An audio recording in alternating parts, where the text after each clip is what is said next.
Welcome back to Bazooka Kickboxing and MMA Building Hurt and Bombs podcast. Just like all the other podcasts, it's brought to you by Perfect Sports Nutrition. Link in the description below. Use code Bazooka20 to get 20% off, as well as our other channel sponsor, Hayabusa, at HayabusaFight.com. So when building Hurt and Bombs, we decided where it was a lot about coaching and progression and teaching the strength and conditioning side of things. And lately it's about bringing in coaches that kind of inspire me. We brought Kieran Fitzgibbons, Tyson Chartier. So those are the guys that I'm kind of looking at as guys to look up to, coaches of the year, and just bettering in athlete development and coaching. I always said sometimes the athletes aren't giving us that information. They hold it back because they're still in their career, but it's the coaches that can talk a little bit. So that's who I'm picking into. But today's guest is the coaches of coaches. He is the creator of Bazooka, and it's my father. So, Emilio Valtellini. Hi, how are you? Ciao, come stai? Bene, tu? Oh, bene, grazie. So yeah, it's exciting to have my dad here. It's obviously the originator of the Bazooka, and I literally have questions that I have no idea the answer to. He's come on my fights. He's been in corners. He's seen me in Taekwondo tournaments as a kid. He's been in my soccer tournaments. So there's questions that I had on my career that I'm interested in. So, hi, Dad. How are you? Good. How are you? Good. Good. I think this is your first podcast, no? Yeah. You've ever done anything like this? No. No. You did one, I think, when I won the world title. One guy interviewed you, and it's in the documentary. Yeah. But I didn't talk that much then. No. I was too nervous. That's but let's warm up. We'll right. do a warm-up exercise. So, where are you from? Where were you born? I was born in Italy, Sicily, Yep. way down the tip of Sicily, which is Pachino. And when did you come to Canada? October 9, 1963. And how old were you? 17. 17. See, I know this stuff. This is forever, but it's good.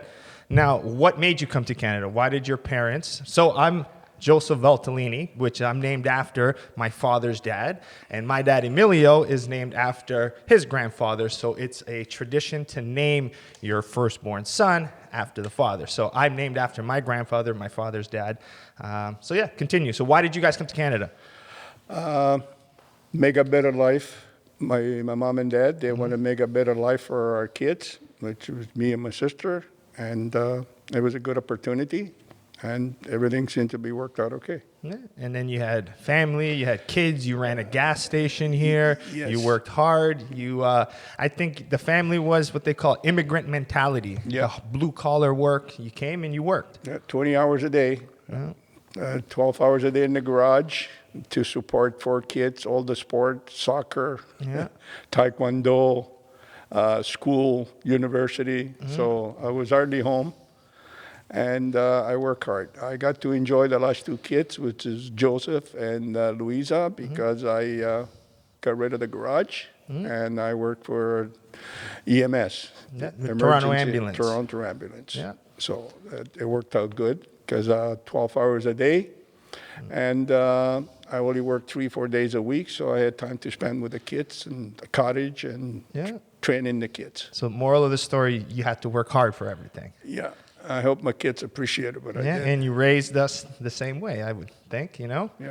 I remember, for me, even now, I remember at one point, we'll jump into stories, but I was a high school teacher in the Toronto District School Board. I just opened Bazooka Kickboxing and MMA. I'm basically still at the point of fighting for a world title, and I just started commentating. I had 4 careers, basically, and it still wasn't enough for my father because it was always wanting more, that hard work mentality, and so that's kind of what pushed me a little bit. Seeing how hard he's worked, and you've seen him talk about how hard he's worked, I think our whole family got that mentality, and I think that's part of why I'm more successful today. So Yeah. the hard work ethic is something that I really still believe in to this day. Yeah, it's. I was hoping that my kids follow my footsteps and hardworking and family members. Yeah. Okay, so now when you were growing up, you didn't have much money in Sicily. You said you lived in basically a one little apartment with no walls, no bathrooms. Basically, everything was open. You shared one person's. Apparently, one lady in the community had an oven, and you guys would all go there and make bread once a week. Make bread once a week. Once a week, we used to make bread, and by the end of the week, was hard as rock. Yeah. But we had no choice. That was the way with life.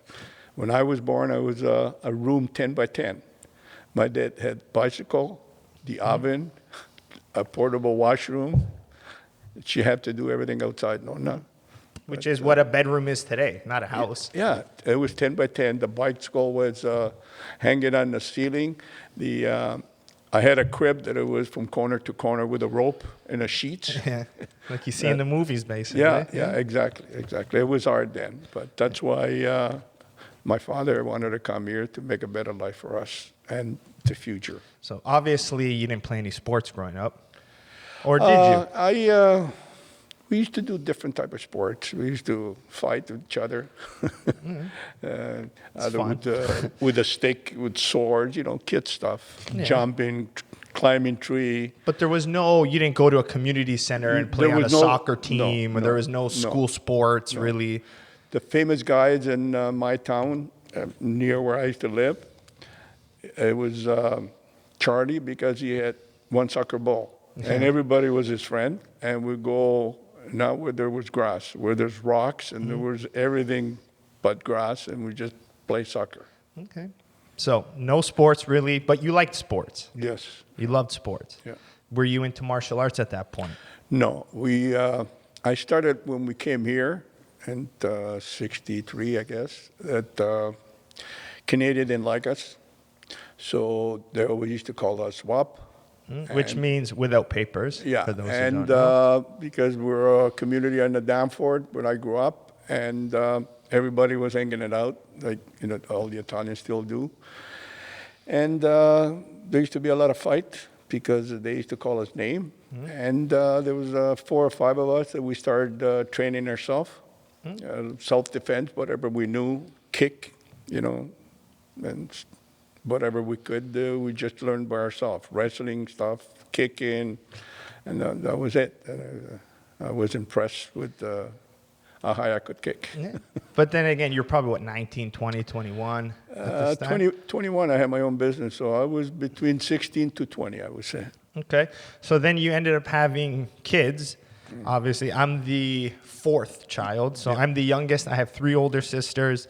But they weren't really into martial arts. They were more into like dancing and stuff. So what when I was born, what pushed me into martial arts? Because I, in my mind, by 4 years old, I was already, absorbed into martial arts.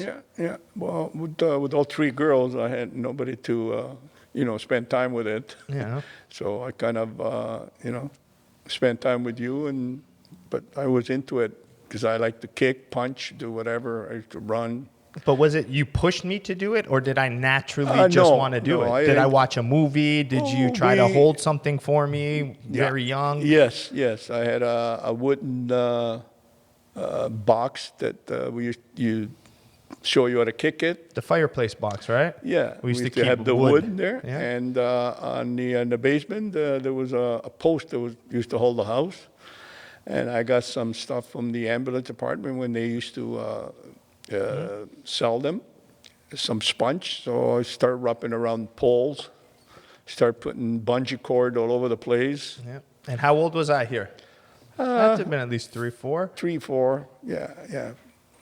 And then every day, but it was the movies that got me excited about it, right? Well, because I like the fighting and the action movie. That's all we used to watch. It's Rocky, Bloodsport, all those movies that there was action, punching, and everything. And when I tell people, I could have word for word say everything from Bloodsport and Kickboxer. Yes, you probably watch it a dozen times, if not more. Well, way more than that. I was going to say in a year, maybe that many times. Yeah. But I could literally, I think my sister Louise as well, we can go word for word when it comes to it. And then I believe I think I was 4 or 5, you brought me to the local Taekwondo gym And my understanding, he said I was too young. Yes. And I had to wait till I was 7. So then you, which I tell people, you were basically my first coach from 3 years old up until 7, where then I started Taekwondo, where I did Mr. Sullivan at Kirukwan Taekwondo. So I would say my martial arts journey started around 3 or 4 years old. Yeah, at our home. Yeah. Home training, Yeah. So. And I mean, when we talk home training, we talk about hitting the box, the pillars. Like now when you hear people saying like breaking wood. It was so funny that to the point where like we would have the bungee cords tied to our stairs and I would tie it to my ankle. Remember, I'm 4 years old. This is now training that we're seeing, 30 years later. But my dad had tubing attached to my leg and we're throwing kicks. Every day in front of our fireplace, we had tiles. Stretch. So he would make me stretch and do side splits. What else did we do? We had a chandelier. That's right. And then we put a piece of paper in our chandelier, so I would practice my flying scissor kicks. And because tournaments, when I was 7, 8, 9, they would have like who can kick the highest, and obviously I wanted to win in everything I did.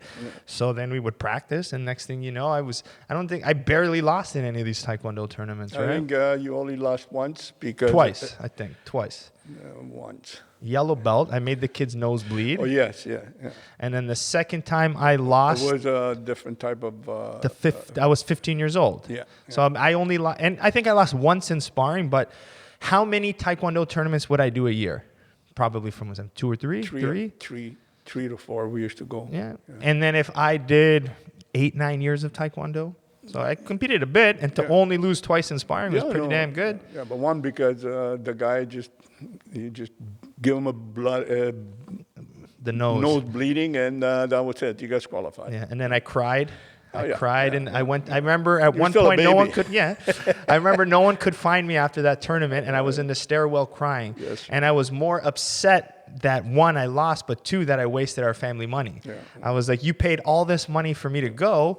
But again, now that I'm older, part of it was your guys' fault for that situation, because I'm saying, now I'm giving parenting advice now, but when those moments we did not want to go to Taekwondo, we were tired, we went to school. Remember, we were playing soccer, I was going swimming still, I was still in school, and we were too tired.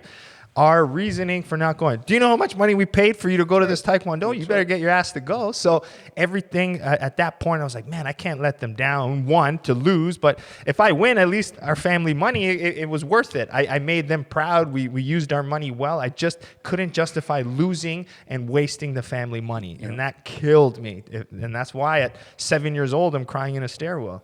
Well, I remember in Taekwondo when you went to Mr. Sullivan, that I told you, I said, Joe, just me working.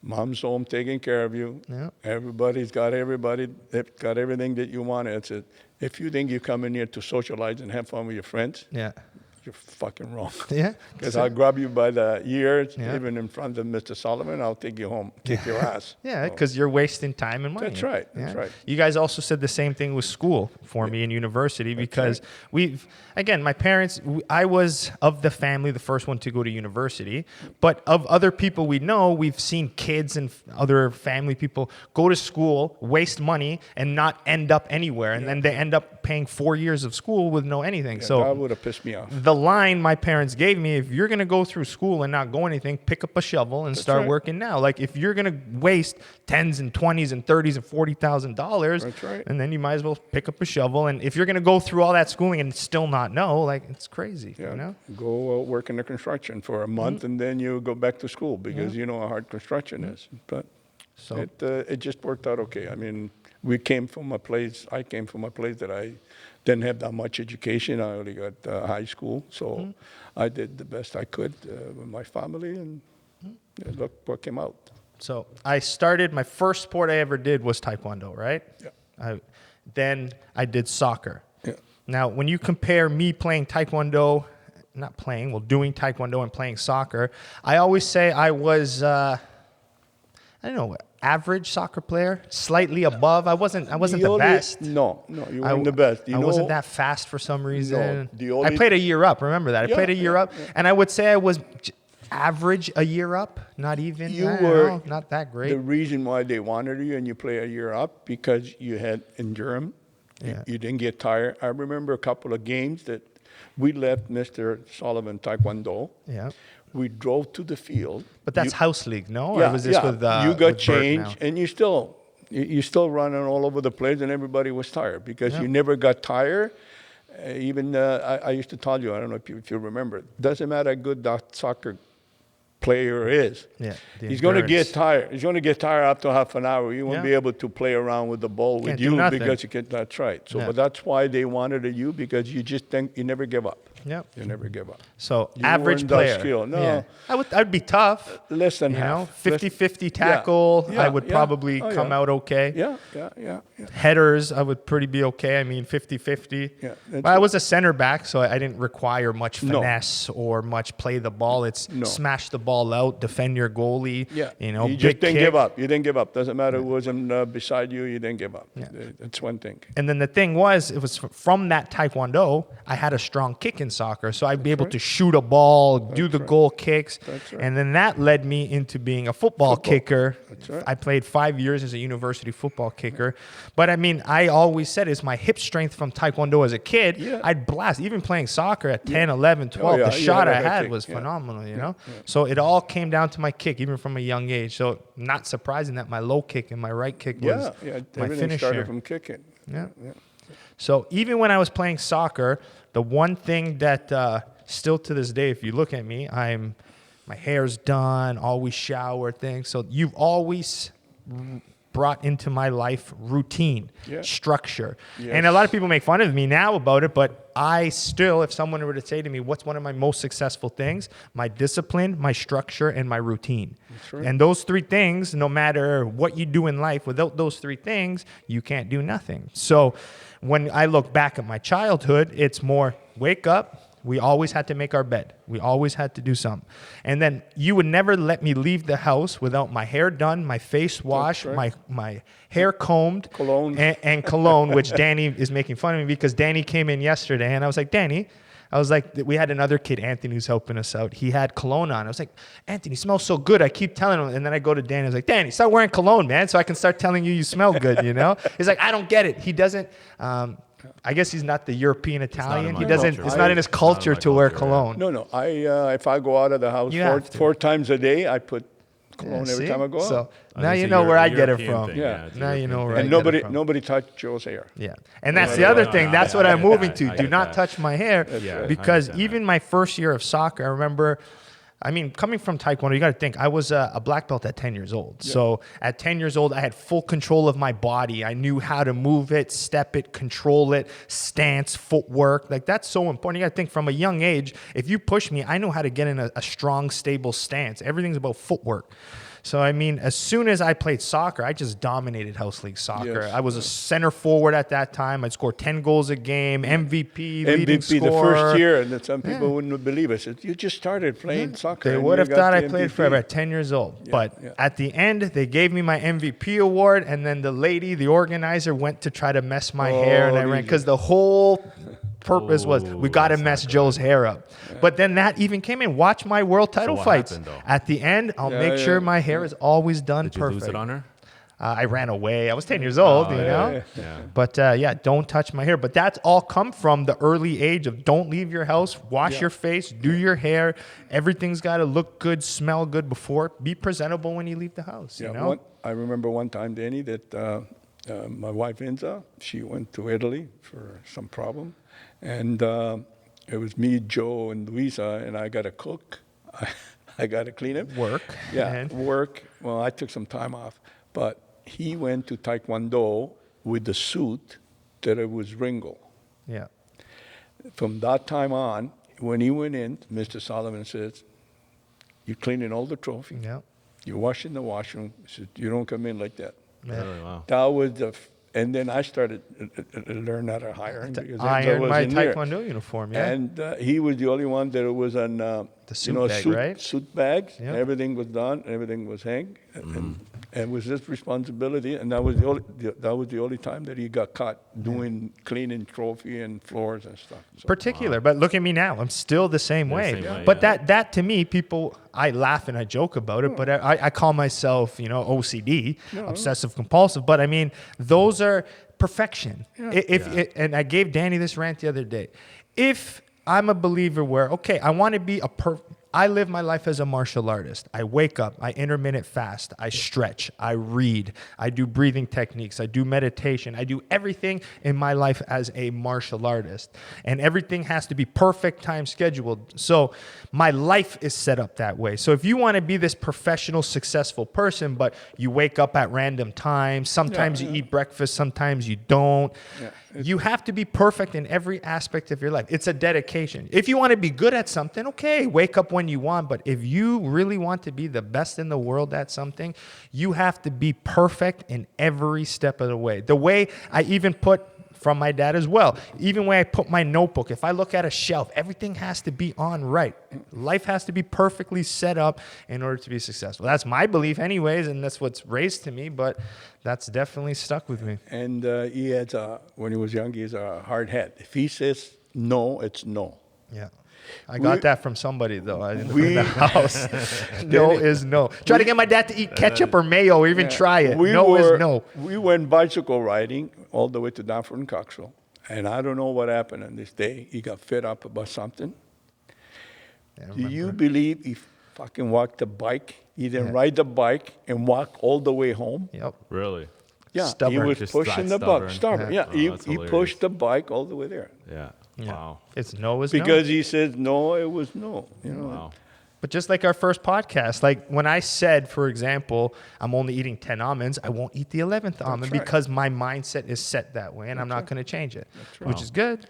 That's good. I think so. Yeah. I mean, I could be a little bit more flexible, a little bit more spontaneous, something that could help me. Like people will say, like, today I woke up at 6 a.m. because I wanted to stretch. I wanted to read before I came here to do my workout to prepare for this. So, I mean, people are like, you're not fighting anymore. You're not competing. So why do you need to do all this stuff? No, but whatever you it's do. my life. I feel better when I do it. My workouts are better. right. Like I'm living to be better. I'm not living just because if I have a fight or not, my life suffers now. I'm going to live this way for the rest of my life. That's right. Well, And that's the way I plan on doing it. I hope I did a good thing. So, but and another thing, when he was young, I used to take him swimming, in the change room. I used to say, after you get changed, before you leave, Yeah, check. Look around. don't leave things there. You know what I mean? So Yeah. I don't know if he still does it, but No, I do every time. Oh, yeah. whenever I I don't leave, stop. any- 10 times. Closing the gym has to be like. I check the door 6 times before I leave to Yeah. make sure it's locked. I look Yeah, back. that's I good, go in. that's good. It's my routine. It's a natural thing, yeah. But the other thing growing up, I sound good right now, perfect, motivated, determined. But I think a lot of my success in martial arts came because there was another side of me. And I mean, I'll be open about it. I definitely, and I still do, and martial arts was the way of managing it, but I had anger management. Yep. I had problems controlling my anger. I didn't know how to control my anger. I didn't know how to lose, to the point where it was very toxic. I don't think it was good, to the point where my Nintendo controllers would have bite marks on it because if I'd lose, I'd bite the controller, I'd throw it. If me and my sister were playing, because we're 2 years apart, we'd have to split the game system. So I have one turn, I die, then the other person goes. If I lost and I didn't have a full run, I'd be pissed. And I wouldn't want to give her her turn. No. So I would say, no, you made a noise while I was playing, so I get another turn. There's no way you coughed, you breathed too loud, you were chewing too loud, and then I'd snap. But even chewing, like I don't like when people chomp and eat. So as soon as my sister would chomp and eat, boom, fight, arguments. Like I couldn't You don't control like the sound myself. of people like chewing on food Yeah, and stuff? but it's not think that. that's It's a the disorder, isn't act it? of I don't know how to control myself. So I Yeah. used to just snap and act out so and, little things and would just- anything. would just trigger you, yeah. Anything. Losing, something that bothered me. If someone even thought they were tougher than me, it encouraged me to want to do something, you know? Like I did not know how to lose. I didn't know how to be insulted. I didn't know how, and still don't know. I can't be talked down to. If you talk down to me instantly, like a trigger goes, I go crazy. I don't Yeah, like it. you You know can you- ask me, you can be polite, but never tell me what to do. I don't care who you are, where you are. The line my mom always laughs at is like, I don't even let my mother tell me what to do. I let her tell me what to do. And course, but that's the mother, line I yeah. tell people, you know, like yeah. I don't even let my mother tell me what to do. Yeah. So, I mean, it's just that mentality I've always had. But martial arts, like it got to the point where like the anger was going out places, like teachers, I'd get arguments with teachers, arguments outside of school, in soccer games, you know, like as soon as there was an opportunity to fight, I would love to go, you know, like I'd want to go. I'd be excited for it. Yeah. But it wasn't healthy. And then martial arts to the point and fighting gave me that outlet now. Like I can come here. Like that's why I came this morning and I smashed the bag I lifted weights for an hour and I just smashed the bag for 20 minutes because now, even if you cut me off on the street, I don't have the energy. I don't care. Do what you want to do, you know? Like, so I found my outlet in martial arts to control that anger. So I'm sure that was an issue with me growing up. Yeah, well, broken front window. Yeah. I have, Door, scar. if you see here, I got 7 stitches on my knuckle. My sister pissed me off, and then I decided to punch the front window of our house. So, I mean, that's why there's 2. One of them's called anger. The other one's called management. So I got anger management on my hands. And it's a reminder. It's my tattoo reminder of, you know, maybe punching things when you're angry isn't the best option. Yeah. But I think that honestly fueled me a little bit to where I am today. Mm-hmm. You turned out to be okay. Mm-hmm. You're okay. But like, now. okay. You don't get angry anymore. The question now, we'll start getting into some of the more questions. When did you know, okay, let's start with Taekwondo, my early age.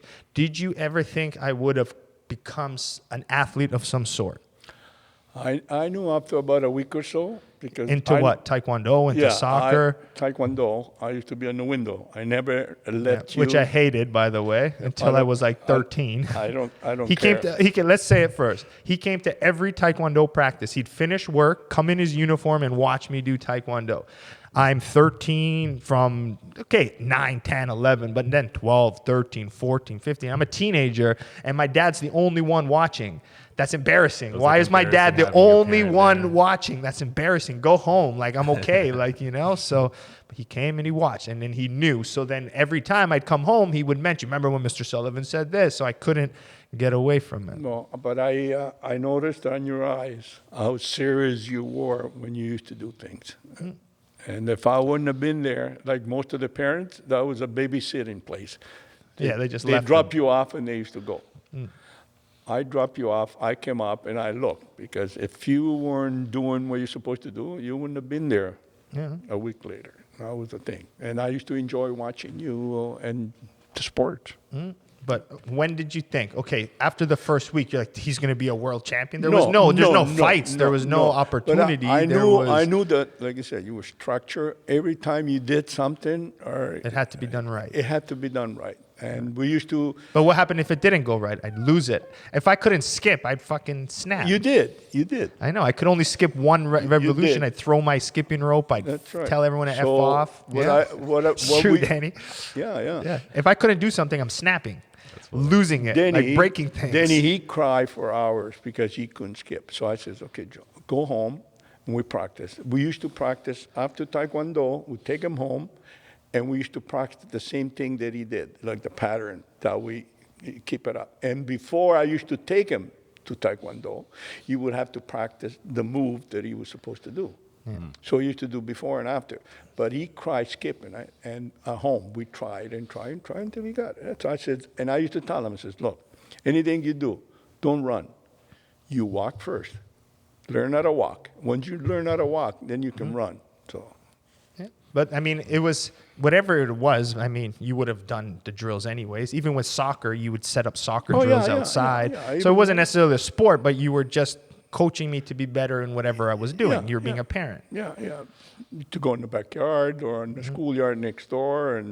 But there's other things that he did. This is funny too, where we had he made, because my dad would make everything, right? We couldn't afford to buy a playground, so my dad got wood and made his own jungle gym in our backyard. Yep. And one of them, he made his own monkey bars where he kind of screwed poles in it, so we had our monkey bars, and it was probably 6 feet high, maybe more, 6, 7, 8 feet, and being young as I was, he made me tightrope walk the wood. Holy crap. Without holding hands. I'm crying. I don't want to do it. I'm scared. But he forced me to fight my fear to do that. Yeah. Same thing with water skiing. We had a cottage. I was terrified of water skiing. A big boat's pulling me. I'm a young kid. So he got in his water, his friend in the boat, sat in the water, and I'm literally yelling at him, honest, saying, F you, I hate you, I can't stand you, I'm crying, I'm freaking. And he tells his buddy to go, pushes my ass up, and next thing you know, I'm sitting there yelling and screaming on water skis. But he'd forced me to do things even though I didn't want to. I hated it. I was scared. Because I think the last thing you wanted to make was a suck, right? Mm. Yeah, he didn't want to make a suck. So, But I wasn't yeah. a suck, so I didn't want you to be a suck either. So he made me and he forced us all to do things, which Yeah, I think was good. Yeah, I forced all the kids. Probably why, even in my career now though, but one of the things was being fearless.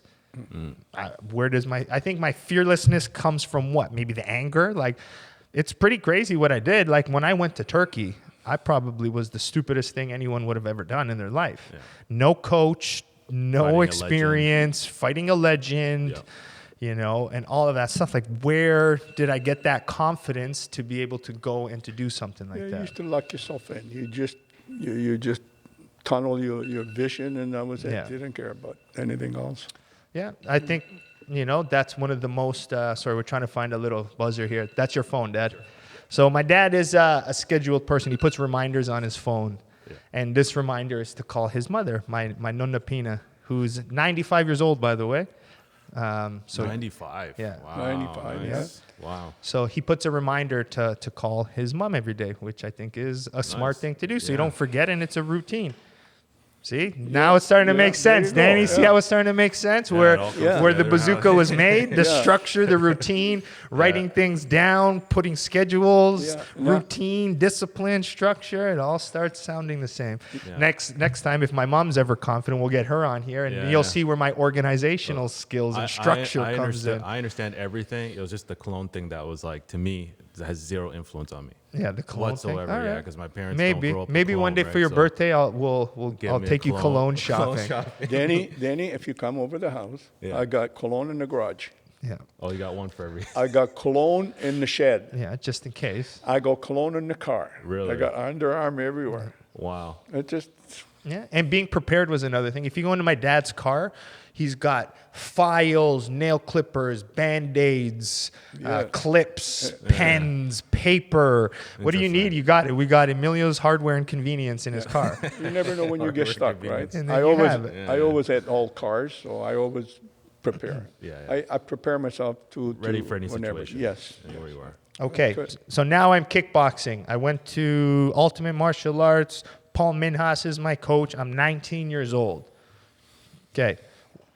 I was playing football, and I was about 218 pounds. I thought being big and strong and seeing all my football buddies and friends, they all lift in the weight room, and then they go eat at the buffets, at the college buffets. Next thing you know, I'm 218 pounds, and I'm starting to kickbox. And at that point, my coach didn't want fighting to happen, but I wanted to be a fighter. I wanted to try myself out because I've always had the Taekwondo background, second-degree black belt. So this was the next step. I see Jean-Claude Van Damme do it. Kickboxing interested me a lot. Yeah, no, there was no contest, no Yeah. contact in Taekwondo. So Which I was becoming okay. the issue, Yeah. and that was the last tournament I went to was the issue because the one kid kept hitting me after the bell. Kept hitting me after the bell. And at that time, I was doing jiu-jitsu, so I had the basis of jiu-jitsu when I was 15. So then he hit me, and then I remember shooting in and taking a double leg takedown, and then we started ground and pounding, and then at that point, that was my last tournament. But I needed more contact, so the kickboxing was there. I would work at a cemetery. So during university, my first year, I worked at a cemetery cutting grass, setting up for funeral preps, flower beds, and that kind of thing. So one of the co-workers there was training at Ultimate Martial Arts. He's like, hey, I do kickboxing. I heard you did Taekwondo. So he brought me in. And then I just loved it. I did good, 218 pounds. I wanted to fight. So Paul was like, okay, get to, 185 pounds after a year of training or something. I wanted to fight. So he's like, if you get to 185 pounds, I'll let you fight. So I think after 2 years of training, I was ready. I was a second-degree black belt. I knew how to fight. I was good. I was competing with the guys already competing and sparring and doing well. So then he said, okay, go at 185. He didn't think I would make it. I made it. So he signed me up for my first fight, and I tell my dad. My dad's response was, hey, don't tell your mother that this is going to be a fight. So we lied to my mom. We came back. I won, got a black eye, and then me and my father both got in trouble. You can't hide it then. No, at that point, we couldn't hide it because Yeah. we said we were going to a sparring match, like a demonstration. Yeah. We didn't tell her the real side of the fight.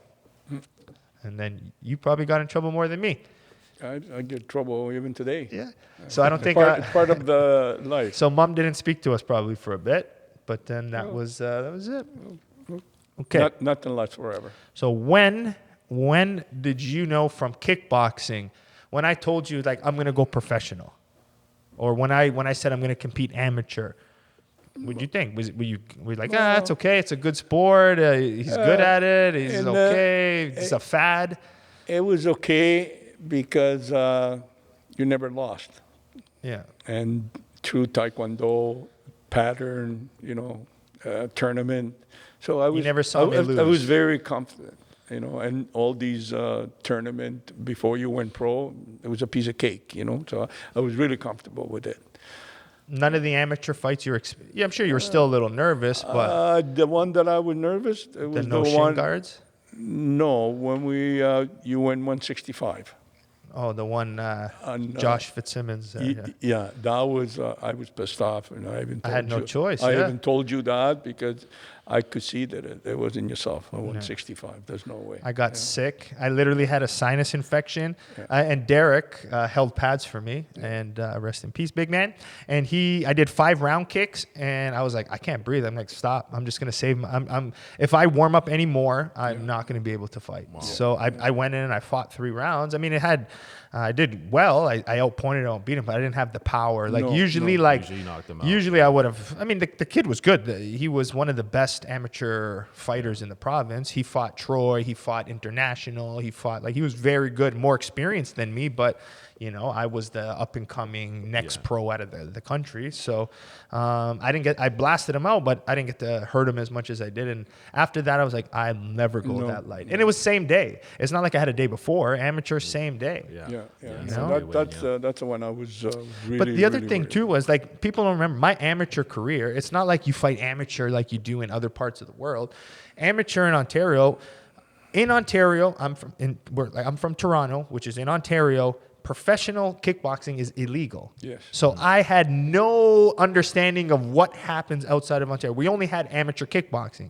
And amateur kickboxing required me to wear a headgear. I had to wear a chest protector. I had to wear big gloves. And I had to wear shin guards. You couldn't Most move. people in their first fight around the world wear nothing. And here I am wearing head, gloves, a big chest protector. That's embarrassing, you know? Like, this is not real fighting. You're fighting with big pads on. Yeah. And so I guess it wasn't too bad. So I only fought 11 amateur fights. I went 11-0. I think 4 finishes.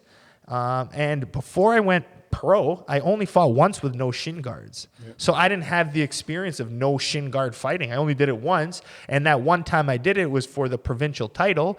And I couldn't walk for a couple weeks because my shins were so banged up. I remember going to an after party to a club with the friends and people. They brought me a chair and I'm sitting in a chair, like, in the middle of a club and everybody's dancing around. But like, I couldn't walk. That was my experience fighting with no shin guards. Yeah. And then I got signed to fight in Friday Night Fight New York against their Sanchow champion or whatever. At that point, Max Chen was really good. But that was the first time ever, my pro debut, where I fought with no headgear and no shin guards and a 10-ounce glove. So that was my first real experience with real professional fighting with no gear. It was my first pro fight. So it's crazy when I tell people to explain to them, like, I had, I believe, 14 professional fights. So I've only fought with no gear 15 times. That's it. And I won a world championship. Like, most people fight 50 times with no gear before they even turn pro. I fought 15 no gear total, and the 15th one of no gear was a world title. That's what people don't understand, how crazy and how fast my progression to become a world champion was. Did you train no gear with Paul? Because I know we did a little Paul bit. We messed around with it a little bit like that. Around. But not as it's different. Like, still to this day, like, my shins are bats. Yeah. Like, they don't hurt at all. But if I'm sparring and I'm playing around with no gear and we go pretty hard, I'm gonna feel it. I don't have the adrenaline. It's when the adrenaline's there that you don't feel the shins. Mm-hmm. So I mean, that's how fast it was. Mm-hmm. So now, as a professional, which fight, were you most nervous for? It was Daniel. Raymond Daniels. Wow. Because it was. I would have thought Holtzkin. I would have thought Holtzkin for you. I didn't. That was my guess on this question. No, it was a different type of guy, moving around fast, spinning kick, So knock he was somebody off. Yeah, 24-0, and You know, it was different type of fighting. Yeah. It wasn't just kickboxing. So, Yeah, that he was mine too. That was mine. I was most nervous for him. yeah, because it was different. It's something that you've never done before. You Yeah. know, he would move too fast. He doesn't stand still. He would move. And Did you watch any of the opponents before? Or no? no. You just heard the name and didn't watch? Yeah, no. You didn't look watched up a it. picture? You never saw, like, what does this Yeah, guy look like? I did some. Yeah, I did some. I shouldn't lie, but And then you what? They were just like, oh, he looks Yeah, mean, yeah. he looks nice, Yeah, based on how they look. Yeah, no. Yeah. You make your own, Yeah. what you could do and what you see, and like a coach, you can see what's going on, and So I was fighting Friday Night Fights, and then when I told you I got signed to Glory to go to Turkey to fight this legend, what was your mind? What do you? I didn't come. I know, but was it like this is crazy? What are you doing? This guy's got more experience. No. I thought, you know what, you gotta test yourself, right? So if things would have been bad then, you weren't ready. After that, I think that's when you know that you were ready. Did you know who Nicky Holtzkin was? No. Oh, okay. No, I didn't follow that much. Yeah. No. I mean, when I met him and stuff, he doesn't look like a bad guy or anything, No, But, I think he was just a legend. Like, yeah, like his name was so popular. So Yeah. it's like, Joe, you're fighting the best. Yeah. Like, at that time, he was the best. Yeah, but he didn't. He said Daniels was the well, bigger he said fight. Daniels. Yeah, exactly. I mean, they're in the same tournament. But Because Yeah. because it was a different type of fighting. I mean, Yeah, it's just he's like you're scary, going like, to you don't fight with your knife, and the guy bring a Mercedes. Yeah, true. So that's the only thing. But Nicky, okay, he's a kickboxer. He's a kickboxer. Raymond was undefeated at that time, right? 24-0. Yeah. Yeah, it was a kickboxer. You can handle Yeah. because you've done it before. And you know how hard those spin kicks are to like. Everyone he fought, he knocked out spectacular. Yeah. My big thing was just like, I know I could out kickbox him, but I don't want to be like, I wasn't scared to get hit. You don't wanna be a highlight I didn't reel. want to be a highlight reel. Yeah. And then how many, like Daniels knocked out Francois Ambang. Yeah, He's knocked out some other guys. And how many times do we have to see that I would be that guy? I was Yeah, like, yeah. no No, way. no. It ended up being the opposite, thank Yeah, God, yeah. because Raymond Daniels is still like George St. Pierre did an interview with Ariel Helwani yesterday, and they asked George, who is like the best person of martial arts? He said Raymond Daniels. Yeah. He goes, Raymond Daniels is the best stand-up striker he's ever seen. The way he moves, how fast, how the ability, the agility, the control. Like he says that is the ultimate stand-up striker. That's George St. Pierre, the greatest mixed martial artist of all time. So for me, I easily went through that, like it wasn't a hard fight for me. Okay, it was hard mentally in preparation, but once you realize that my pressure, my in the pocket, my low kicks, it was pretty easy for me, After the first round. Like yeah. he's a great fighter, don't get me wrong, and if he fights anyone in the world, he'll probably win 10 out of 10 times. He fights me or Nicky Holtzkin, he loses 10 out of 10 times. Yeah. Because Nicky and I are in the Same welterweight idea. division, we are both fighters who aren't scared. You're not going to push us back. Yeah. No. Where if you move back against Raymond Daniels, he kills you. As soon as you step away, whop, spin kicks, jumps at you, blitz at you. But if I stand in your face and you hit me and I don't move, that's a different. Me and Nicky will beat him 10 out of 10 times. Yeah. But we're the only two probably in the world. Maybe like a Cedric Doumbé now with his pressure, sure. like those bigger names. And again, Daniels is 40 years old now. I think he's in his still looks 40s, good. but he's still looks good. phenomenal. Yeah. He's still in great He shape. trains He's killing every day. people. Yeah, he still he is trains the every day. definition of a martial artist, and that's why I like him. Like there was never any problem. No, He's no. been so respectful. Yeah. So like I am grateful, and I'm so happy and that he's doing well. So I mean, he is a definition of what a martial artist is. The best point karate fighter of all Yeah, but time. that's why he's doing good. things in kickboxing. He's got a martial arts mindset, and I like it. Yeah. No, the way he moves all his life, that's all point karate. and- Phenomenal. Amazing combination of like skill and entertainment. Yeah. Yeah. And discipline, for sure. He does things that he's done all his life. And at the age he's doing it, the health he's Yeah, in, like yeah. I mean, Amazing, that's definitely something And role he- model. Not a bad guy. He's that's friendly. it. He's friendly. He never had any. Okay, which fight were you the most confident? when you're like, I'm not worried at all. Let's talk about Glory, though. I know. It was N-Bang. N-Bang, you were even though it was scary and stuff. Yeah. And Just that his time, experience level. in New York, when we were in New York, I remember this particular thing when me, Troy, you, and his wife, what's his name? Troy's wife? Stephanie. Stephanie. We That was Chicago, no? No, she came to New York, too. No, but- we went to New York when you did the N-Bang. Yeah. And we walked 2 or 3 blocks because you need to lose weight. Oh, I remember we that. went And I upstairs. couldn't even walk. It was so hot. To lose that weight. When you came down, and Troy stayed with you, and me and Stephanie, we had coffee and whatever. That's right. Oh, there's Nonna calling. And when he came down, he we walking. You know how New York is. He was going all over the place. I was like this behind. I thought he was going to faint. It was hot outside. Fletchy came out from the sauna. I cut probably 10 Holy pounds of shit. water. Yeah. And then we went to, where they show things around, and M-Bang didn't even wasn't there because he was probably too tired too because he was losing a lot of weight. But that was, once you got back to eating and stuff, then I was pretty comfortable. Interesting, because mine, to be honest, and it's funny, it ends up being one of your hardest fights was DeBont. Really? You thought it would be the easiest? I was like, there's no way Joe loses DeBont. This is like my MMA fighting math. Your fight math? The fight math in my head was like, there's no way you're losing DeBont, the style wise. And then when you knocked him down the first time you knocked him down, I was like, it's over. Round? I remember cheering like it's over, and then I think I was watching with my buddy. I think it was Hilton, and he looked at me. He's like, "Bro, it's not over. He just got up." I'm like, "What?" Zombie. I'm like, "What?" Tyson Fury get up from the dead. I was like, "I swear he Unreal. was dead." Yeah, it was like a zombie. But honestly, if he would have stayed down, I'd still be competing right now. Yeah, that's Think about that's it. What's Yeah. funny. You would've never got If that he would have knee, stayed down, I wouldn't have ate that knee in the 4th round, and I wouldn't would have had still be concussion competing. issues. Yeah, I would have been in the UFC right now with a welterweight and middleweight strap around my waist. that's crazy. And I would probably have both welterweight and middleweight glory titles and a UFC title. So, Yeah, yeah, Things that's happen my that- crazy mindset. crazy. Things happen in life for a reason. So Okay. everything worked out good. Favorite trip? Tokyo. That Tokyo, was nice. mine Yeah, too. It was really nice. Hands down, my favorite of all Yeah, time. we spent a week there. It was nice. We got a lot of traveling together. Yep. Subway, shopping, eating Japan's on the amazing. floor. Yeah, And you got to and think, the my people- dad Yeah. has never, since you came to Canada, you would only go on trips we went to Cuba, you would go to Dominican.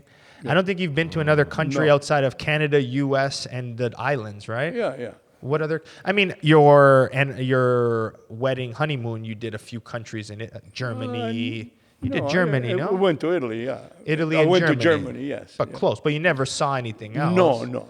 You never We really just traveled. went He there never to really ate family. outside of Italian food. That's right. Yeah. So for the number That's one a big thing, culture it's like, shock, yeah. What we're gonna eat. what was my dad gonna eat? Yeah. Like, Because okay, it's so, me, like I will at least try sushi. Yeah, I will yeah. at least try some raw stuff. Like he won't eat none of that. Like my dad won't I'm a eat little any. bit better now. Yeah, he tries now, but like that was the big concern. Like, what's my dad gonna eat? Is he even gonna eat anything? But it's like the perfect culture for you because they're so organized. They're so like. yeah, but we can't order cultured. though. Yeah, like that's true, you're yeah. looking at a Japanese menu and you're you don't sitting know in a what to place. say. You're like, but even me, like I can't have oil. I can't have salt. How do I ask in Japan in a Japanese menu where I'm ordering it off an iPad that I don't want salt, vegetables on the side, Yeah. don't put the Yeah, broth that- in. that Like was I the can't hardest have any thing, of that. yeah. And then the worst part was, I remember I didn't have Paul. Paul never went. So we had Jason Vamoa, who ended up being amazing. I love the guy. Like forever, very sweet man. The way he treated me, my dad, and Troy, and took care of us, like forever in debt to that man. Amazing person. So he took us around, took us to his little private gyms, took us place to eat. So it kind of helped us around. Otherwise, we would have been in so yeah. much trouble. Yeah, for sure. Yeah. And then even I remember from the Japan point, I guess sitting on the plane for 14 hours. He's never been on a plane that long. I've never been outside of that. I think I only been to Europe. The first time I ever went to Europe was to Turkey, to Istanbul, to fight for Glory 6. That's the only time I've ever been on a plane for longer than 3 hours, 4 hours. So first time to Europe was Turkey. I think the first international outside of Europe was Japan. And I remember for 3-4 days, I had knots in the back of my knees. I couldn't get them out. I guess sitting for so long on the plane. And I'm like, I couldn't even walk. My legs were fatigued. I'm tired. It went away Friday, I think. Right after weigh-in, all week, I was like, I have these big, heavy knots behind my knees. And I was like, I don't even know if I'm going to kick. How am I supposed to fight 2 fights in one night? And I can't even feel heavy. We cut the weight. My dad kept massaging the back of my legs to try to get the fluid out. And luckily, when I rehydrated the day before, it went away. I was so nervous that was it. And the other thing is, too, my sleeping well, because my dad snores when he sleeps. So I had to, like, earplugs, ear covers. Oh, you share the same room? Yeah. Oh, okay, yeah. And Japanese rooms are small. Yeah. Was ours small? Yeah, No, they were small. yeah, They wasn't too bad. We were in a pretty nice hotel at the time. Yeah, it was nice. The hotel was nice. Okay. Okay, let's move on. Your favorite fighter other than me? Other than me. I had to put other than me. Okay. Saki. Really? Kusan Saki, yeah. He's Damn. just an animal. I like that answer. Yeah, he would just smash everybody. He doesn't care. You know what I mean? I He like that doesn't answer. care how big it is. Yeah. What was the guy there, the big guy that was? I thought your answer was going to be Daniel Gita. Because he was so nice to us. Remember the big Yeah, Romanian? yeah, in Japan, the big guy. Yeah, in Japan, he took a, remember we ate The girl breakfast was there, together. He made me sit beside him in Japan to kind of console me after my loss. Like Daniel Gita took me under the wing, and that's another guy. I remember I'm a nobody. Yeah. And all of a sudden, Daniel Gita's like, hey, come here. He didn't talk to anyone. The big giant, like the girl he was there. The he girl was was a such a girlfriend? sweet. We don't know. Could have been his girl, his side thing, his wife. Who knows? But she was so nice. He was so nice to you gotta think I'm the Canadian kid. Everyone's like, who is this guy? No one cares about me, Yeah. Canadians and Americans in the eyes of the Europeans in kickboxing were just like, they're nothing. They suck. They got nothing, So I had to earn every ounce of respect from the international We never had talent. a kickboxer, No. kickboxer. We had Muay Thai guys, but We had above the waist kickboxers. Jean-Yves Theriault was one of the best Canadian Yeah. kickboxers of all time. But no, Jean-Yves kickboxers. Theriault, the baddest kickboxer, But below the waist, no one. No one. We Yeah. never had a We didn't below have the waist anybody. kickboxer at this time. Well, hold on. We can say Gary Goodridge. He fought in Gary K1, Goodridge, right? right, But I think he had more of an international presence, and Yeah. he would represent Trinidad and Tobago a lot in the K1 days, not Canada. So I don't think people really related him a lot of times Didn't- yeah, connect him into to the Canada. Canadian side. But he would have been someone who definitely earns that respect. But Jean-Yves Theriault never did. Yeah. So Saki, that's a good answer. Daniel was he was quiet. He was a quiet guy. Yeah. He was very humble. You got along with, which I thought was a funny story, Tyrone Spong, too, was nice to you. Oh, sick. You wrote him down, number 2? I met him when we were in New York. Yep. Yeah, he was. And then you saw him again in Chicago and other when times? when he bust the guy's ear. But the first time we met him, it was in New York for when you fought Glory 9. Yep. And I remember he was sitting in the lobby when we got in after we met, and he had listened to the music, and went by, and I'd seen him before, started talking. He took it off. He introduced himself. We started talking. Yeah. And then I think it was Matt Speciali that he says, holy shit, you're talking to... Golkan. Yeah. Not Golkan, sorry, Spong. Spong. Yeah, you're Spong's talking my to favorite, Spawn. man. Yeah, I is love your friend? Spong. I said, yeah. Yeah. He's my favorite kickboxer, man. Tyrone Yeah. Spong is? Yeah. Good answer. Yeah. No, he He's was phenomenal at his love him. prime, I man. love Tyrone When he was, Yeah. it's just Too so bad- unfortunate too his bad leg. that, Yeah, too it's bad so that he did, because I That's one guy who I think if you when I kind of relate myself to a little bit, he got to do more in the sport than I did. Remember, he was fighting heavyweight K1. He was fighting Alistair Overeem in K1. Yeah, no, so was, he didn't care. He was a Dutchman, good, solid, but we never really got to see him in his prime do well because of the leg break. Because of the leg break, yeah. So it kind of me with the concussions, him with that, it's kind of like, fuck, man, Spong would have been that name in kickboxing. Like right now, I genuinely 100%. would have believed it would be Rico versus Bader, Tyrone Spong versus Alex Pereira, light heavyweight. That's where it's at. He was nice, humble, quiet. Beautiful, man. He Yeah, was, nice. it's Nah. we got along. Yeah. Okay, let's go another one. Since you watch a lot of UFC, maybe some Glory now, if, again, take concussions out, who would you like to see me fight, past or current? Was there someone you're like, ooh, that would be a good one? Pass would be Nikki. Nikki again. And three rounds. In a non-tournament. Not tournament, no nothing. A Yeah. 3 You round wouldn't- straight, Nikki. I never thought that the last 10 seconds you would have gone down, and Yeah. Everyone that's agrees when with my that one. fart fell off. You know, the first time I saw you. Your fart fell off? No, my heart. Oh, heart fell off. Yeah. And to fight now, Yeah. I would say your nephew Jake, 13 years old. That's it. Yeah. Yeah, he'd be good. He's got that mindset crazy like Yeah, me. that's right. Yeah. And next time he comes here, I hold you, That's it. and I'll let him have some fun. What about Cedric Doumbé? That's not fun? That would be fun. He's a little different, wild. He's doing good. Be a good fight. Yeah, it'd be a good That fight. would but, be the fight I'd choose. You did what you did. Yeah. But I'm just saying, it doesn't matter. Yeah. It's not happening. No. Unless Glory Yeah, gives that me, would've been- unless Glory wants to pay me $500,000, you're gonna be. No, that's you'll be not- going and you'll be watching me ringside That's or not- from home. that's not enough. half $1,000,000. Okay, yeah, in your mind. Okay, cool. All right, next. So Cedric Doumbé I think would be fun, but I'm Yeah. more Pereira would be fun for me. He's a killer, but like He's I bigger would than- like those. Well, he's pretty big. Yeah. He's, Middleweight. Yeah. I'm walking. I Yeah, walk around He's 200 quick. pounds. He's Yeah. quick. He's quick. You're more defense. He's- UFC, I said Wonder Boy would be fun. Wonder Again, these are all the most respectable of all respect Yeah. as a martial artist. But Wonder Boy Thompson, I always said, and I'm friends with him now. But before it used to be Even Izzy. Anthony Pettis. Izzy would Him at be- 170. Even Izzy. Izzy would be fun. Izzy would be Israel fun. Adesanya would be 'Cause that'd be a fun. stand-up match. Who Dan Hardy, I thought, because he wanted to get some Yep. fights. Like those are all cool, exciting fights. But yeah, all right. Okay, we went back, but let's go back. When during the Glory when I said I'm going to be a world champion? When was that? You're like, I believe him. When was that belief? I felt that we were in the lobby in L.A. when somebody interviewed. But that was. Yeah, the fight, and I But before that, you didn't think I would have done it? Like when I went to Turkey and I came back and won, I'm like, I'm going to be a world champion one day. You're like, okay, good for you, kid. Still, like, yeah, still. you know, like- you only have one fight still, you know. Who was LA? That was that was the Gaji? Bond. Bond, was the the Bond. Bond, the yeah, world title. 17, Oh, so all yeah. the way until he fought for the title. So Yeah, before yeah. that, you didn't really. Oh, no. I would tell you I wanted to be it, but Yeah, when was but, the belief I in still, me? you only had 3 fights. I didn't think how far you were going to go. Like, what's his name?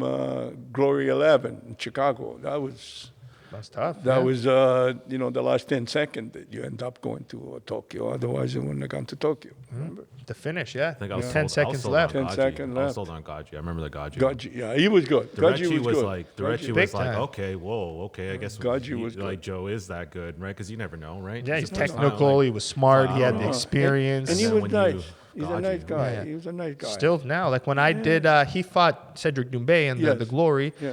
We did Zoom interviews, him and his coach. Like, you know what I mean? Like, Yeah. I beat him, you know? Like, if I saw Holtzkin in an interview, I'd be like, still when I did it, like, there was always tension. I don't want to be nice to him. Like, I want to fight you. wanna fight him, yeah. Like, I don't care. You beat me. All right, I'll smash you now. In my mentality, let me smash you, you know? Like, that's my idea. But with him, his coach, Bazooka, they were like, I was like, oh my God. Like, Now you that's, gotta- I'm so happy. But I mean, they've always had that energy, you know? Yeah. So, I mean, it's one of those fighters that I'm happy I fought in my career. He's such a good person. I'm happy he got there. Like, even when he lost to Cedric Doumbé, smiling, nice, I know. hugging. He's a true sportsman. Yeah. He started fighting in his 30s, like professionally. He started a little Really? later. Yeah, so I think he's close to 40 now. Wow. Yeah, and he's got over 100 professional fights, probably Yeah. 110, 120, 100 you and know? something, Yeah, yeah. What I like about that fight, it was the last round. That's the first time I've seen it. When they hug before they fight. Yeah, he did that. Anybody else, you just, Yeah, Keep touch going. gloves and stuff. So but mutual True respect. sportsman. he was True really, sportsman. that's when he really got to me, Yeah, yeah. All right. They were nice. The hardest part of being a parent with a kid in combat sports. It's feeling all the hate that you get that I feel too. Like after or before? Or during? No, the emotion, the thing, the worst one I remember is when we were in Las Vegas, when you got cut open, Yeah. And we end up going to the hospital. And Didn't you're know what actually to in my do. corner for that. And after Yeah, that, I didn't- decided I it don't wasn't know. the right But there was decision nobody to there. make. It was only... We had no it was choice. No. But like the idea was that it was me and Troy. We had no one there. We No. fought Gregory Choplin, who Yeah. had like that 70 Yeah. Muay Thai fights with elbows. I've never fought with elbows. I don't know how to that use with was, elbows. that And then my was, dad's in the corner, and I got cut in the first round, and then my eye split in the second. It's like the last person you want to see in a 5-round fight when you're cut open is, your parents. and then, taking the ambulance right away, get out of there, take the ambulance, go to the hospital, MRI, stitches That them was a up. bloody. That was a I didn't know what picture to with all the do. blood in your face. Yeah, 5 o'clock, 6 o'clock in the morning, we're still at the hospital. Yeah. We had to take a taxi, Yep. and I used to pack all the time for him. Yeah, I couldn't pack after. I'd That, be too banged up. Most of the time I used to bang. Then he used to come after the fight. He says, "What the fuck am I doing all this for? I'm sore. I'm this and that." But, I literally hearing me to go to bed after a fight is probably not pleasant. oh my God! I can't turn. My ribs, my shins are so Everything's swollen. broken. And he literally had to pack my bag for me every Yeah, time. It was like, "Oh, where did you go after your fight?" Right to my bed to lay down. But that moment that I'm in pain is the happiest moment because I spent 8 weeks every day putting my head on that pillow, being nervous. I'm like, fuck, if I get knocked out, what if I get hurt? What am I doing? This guy's got so putting your head to rest that night, knowing you're fighting someone in 8 weeks is the hardest thing you have to do. Yeah. So now you're adding all these other stressors and things. So that moment you've won, it doesn't matter how hurt you are. I wake up and literally blood's still dripping down my pillow. My pillow's still full of blood. I just fought. It's like midnight. I have to get up at 6 a.m. But you close your eyes with a smile still, knowing that you've done it, But you're in so much damn pain, you can't walk and you can't even pack your own bag, and he would do it. But, I think out of all my glory fights, no, that the LA one was my first loss other than Nicky. I've only lost twice. Yeah. And again, if this was a kickboxing fight, Gregory Choplin, I would have beat him. Yeah, man. totally different. Yeah. He only got me in the clinch and hit me with elbows. That's it. And Elbows, he didn't beat me on the outside. I outpointed him. I out-hit him. I hit him from the outside more. I landed more combinations. I continued to chop his leg. He just grabbed me in the clinch and he'd throw these exit elbows. It's part of the game, but to me, it's kind of like, whatever. It's your sport. rules. I did it because there was nothing. Otherwise, I would have never taken a Muay Thai fight. He was a top guy at that time. He fought. My goal was after that. Yeah, my goal was I want to fight in K1 kickboxing. It wasn't I want to do Muay Thai. I don't want to do any other thing. At one point, I was training for a pro MMA fight. They did a promo on me. I was practicing a thing, and then that organization went under. But if that organization did, I probably would have still been in MMA. Yeah. But then there was a point where I was asking someone, I was like, what do I do? Do I go to kickboxing? Because Glory wasn't around. Yeah. K1 kickboxing was now at that point dead. Yeah. So I was like, I only have MMA if I want to continue to do something in the sport. And then people kept telling me, they were just like, there's no money in either sport. Yeah. Pick what you love. And I'm like, I love kickboxing. I have the degree. I have the stand-up. So then I just went that way, and I became I led a solo path rather than, at that point, they already had George St. Pierre. They already had names in MMA, but there was no one on this side. So going the unknown path for me was a little bit more intriguing, Okay, so other than my low kick, what's my best feature? Your left hook. Good answer. Yeah, it's technical. My left hook. Mm-hmm. What about mindset-wise? Yes. Other than technique. Your mindset has always been there. So left hooks and mindsets. Yeah. What do you think? Yeah, I would say so. My left hook. Beside the kick, yeah. If you were to change my training, what would you have done? Was there anything you would have done differently in training? No, maybe a little bit more running. I know you don't believe in running. But wow. Yeah.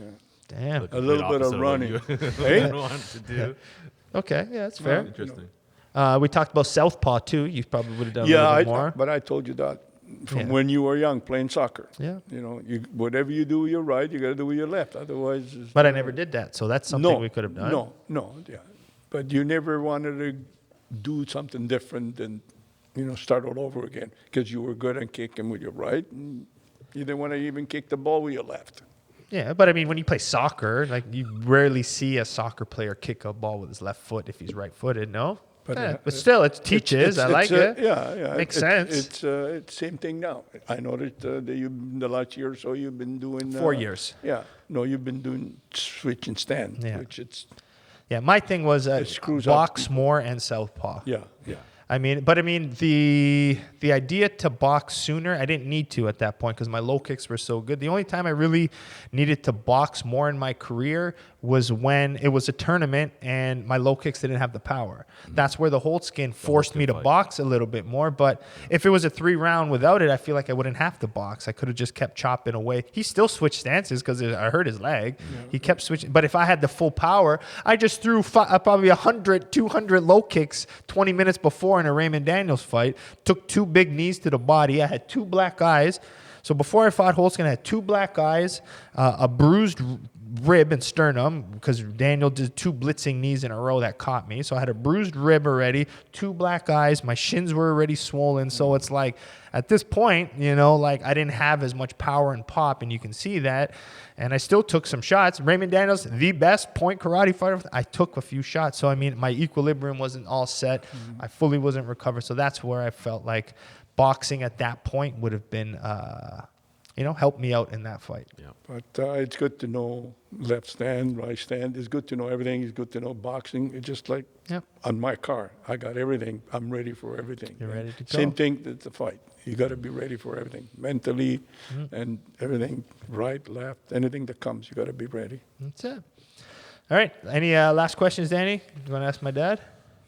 Well, he's here. you nailed a Master lot of them, coach. You really nailed a lot of them. Can't think of anything top of my head right now. No. Dad, you got anything? No, that's it. Anything you put on your notes? See how well prepared he was? He No, came, got his answer. Did I miss anything? Just quickly, no. Anything you want to mention? You add. This is your time. No. You were talking about early that you were named after my father. Yes. And I was named after my father's father. Yeah. What you going to name your son? Well, that's what I got to have, right? That's the line. We got to get there first. Get to that point. Yeah. Or rent one or? Yeah, maybe. The joke in my family was I was always going to adopt a Thai baby. And then to help me run the gym and we can train together and travel the world and fight. Look at the best son-father relationship. Like, I need a son who's going to be into the sport with me so we can go everywhere and train together and travel You and compete. You probably don't want him in sport. No. In sport, yes. Yeah, in sport, but not to compete. You wouldn't want your son to compete in fight? No, I wouldn't. 0. If I knew, I wouldn't have gone this far either. But. 0. I would try to encourage more of the skills I want them to have after. What if your son was just naturally good? They're gonna naturally do it. Yeah, I can guarantee you they will. But I'm going to probably reward and encourage more of the other stuff. Like I'd put them more into I would try. But I mean, whatever the problem is, what's going to happen, no matter what it is, I'm going to own Bazooka Kickboxing and MMA forever. What's going to happen now is my kids are going to see people around me giving Matt attention, other fighters, and they're going to want attention. It's human nature. So they're going to want to be here and be like, I want my dad's attention. So they're going to be here. They're going to try to do well. They're going to do good on pads. And when they see Matt fight, for example, and Matt wins and we're picking him up and he's celebrating, they're going to want to see moments like that where they're like, oh, look at my dad's pictures. Everyone celebrates my dad. Yeah. They want to do it. All my friends who have kids and they're still like John Wayne Parr, all 5 of his kids do jiu-jitsu. They kickbox. His daughters got signed to 1FC. Yeah. His sons with all jiu-jitsu medals. Like, it's the family. It's business. It's like, I live my life in this. So it's like, where's dad? At the gym. What's dad doing? Training. Where's dad? Commentating glory fights. Like, so it's like, that is my life. I can't escape martial arts. I can't escape my mind. I can't think of anything else other than martial arts. It's been like that my whole life. So I think it's going to be natural, but I'm going to have to try to force myself. Hey, try swimming. Go to drama classes. Let's go to gymnastics. Let's do dance. Let's learn public speaking maybe. Let's go see a therapist. Like, I'm trying to encourage a full, Yeah. And then if they decide it, they decide it. But at least develop the skills to pick what they want. Like music. Like, I wish I was more musical. I suck at music. Yeah, me too. It's the worst thing. So maybe going back now, I'm like, maybe I want to once a week they learn to play a guitar, little things like that. Or dancing. Dancing for sure. I wish I learned to dance more. Yeah. My dancing is, pretending. Flowing. Well, actually, But you're my pretty footwork good. steps You're would be actually damn pretty good. dancer. Yeah, it's funny because we got it on video. We have it on video. Yeah, I was making fun of them. I was teaching Maria and Danny some footwork. Salsa? And I was just Maria. I was Maria, my sister. I was teaching her footwork drills. And we're working on shifting and going through and like switching stances, like as a fighter. But she was a gymnast and dancer her whole life, so she started doing like these ballet gallops. Yeah. So then I started making fun of her. But instead of it being like, Joe, you're so funny, Danny and Maria look at each other. Damn, that was good. They were like, how did he get that rhythm? Like that flow was. I was like, good. there you go. So it ended up being a good thing.